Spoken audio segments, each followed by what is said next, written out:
है वो हाथ कांपेंगे मेरे। हाँ जी, हाँ जी, अस्सलाम वालेकुम। हिम्मत नहीं सर, मैं डर नहीं रही, बस वो थोड़ा सा खुशी से। हाँ जी। और सर आप हजूर पाक सल्लल्लाहु अलैहि वसल्लम को बहुत फॉलो करते हैं और हम सब बींगा मुस्लिम हम भी उनको फॉलो करते हैं। उनकी जिंदगी हमारे लिए एक मिसाल है। हमने अपनी जिंदगी का हर काम जो है ना उनको फॉलो करके, उन्होंने जो कदम, उनसे हमने सबक हासिल करके हमने वो कदम उठाना है। तो सर आपको गारे सौर का वाकया याद होगा कि गारे सौर में जब हजूर पाक सल्लल्लाहु अलैहि वसल्लम को मक्का में उनकी जान को बहुत ज्यादा खतरा था, तो वो हजरत अली को अपने बिस्तर पे छोड़ के रात के अंधेरे में छुपते छुपाते हजरत अबू बकर के साथ गारे सौर में जाके पनाह ली। हमारे लिए रहती दुनिया तक एक मिसाल कायम करने के लिए अल्लाह ताला ने उनको हुक्म दिया कि आप हजरत अली को अपने बिस्तर पे छोड़ के आप यहां से हिजरत कर जाएं।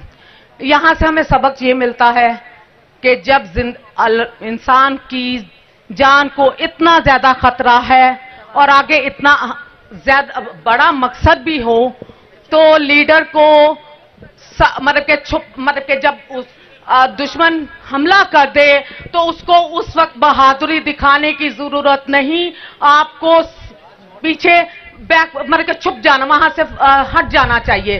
क्योंकि हमें डर है कि अगर ये गिरफ्तारी आ जाते हैं, अव्वल तो हम नौबत नहीं आने देंगे कि वो आप तक पहुंचे, लेकिन अगर वो हमारे सीनों पे गोलियां मार के आप तक पहुंच जाते हैं तो सर आपको वहां से हटना होगा, अपने आप को इनके हवाले नहीं करना, क्योंकि हमें आपकी जरूरत है। ये आप भी जानते हैं कि वो ये सियासी गिरफ्तारी नहीं है, वो आपकी जान को बचाना चाहते हैं, इसलिए आपकी जान हमारी मानत है। हम आपके पीछे, हमें आप लीड कर रहे हैं, हमें आपके अलावा और कोई नजर नहीं आता, इसलिए आपने आपको उनके हवाले नहीं करना, हम नहीं करने देंगे। और सर दूसरा हमें भी मिलने का मौका दें, ये ना हो कि जल्ले शाह के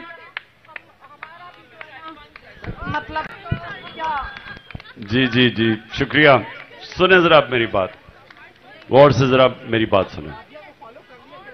देखें, अल्लाह ने जब उनको इस चीज से आगाह किया कि उनकी जान खतरे में और हजरत अली उनकी जगह पे सोए और वो गए और वो गार में जब छुपे, तो वो ये याद रखें कि उधर भी तो अल्लाह ने उनको बचाया था।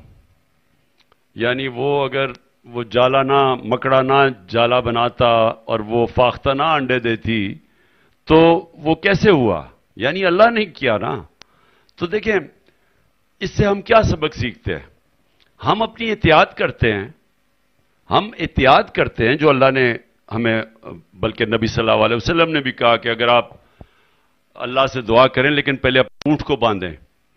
तो लेकिन ये याद रखें कि आप जितनी मर्जी जो भी कर लें, ये सारा कुछ अल्लाह के ऊपर है। वो चाहेगा तो आपने जिंदा रहना है, वो अगर नहीं चाहेगा तो आप जितनी मर्जी एहतियात कर दें वो आप जिंदा नहीं रहेंगे, क्योंकि ये उसका हुक्म है। और दूसरी चीज, एक और चीज याद रखें कि सिर्फ एक ही जगह मेरे नबी सल्लल्लाहु अलैहि वसल्लम की जिंदगी खतरे में नहीं थी।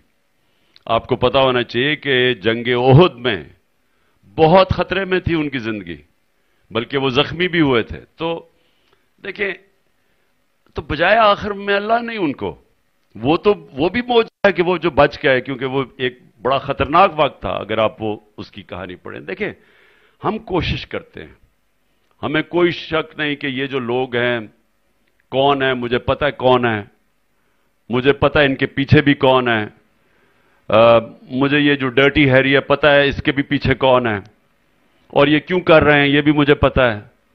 लेकिन मैं आपको ये बता दूं कि ये कोई कामयाब नहीं होगा जब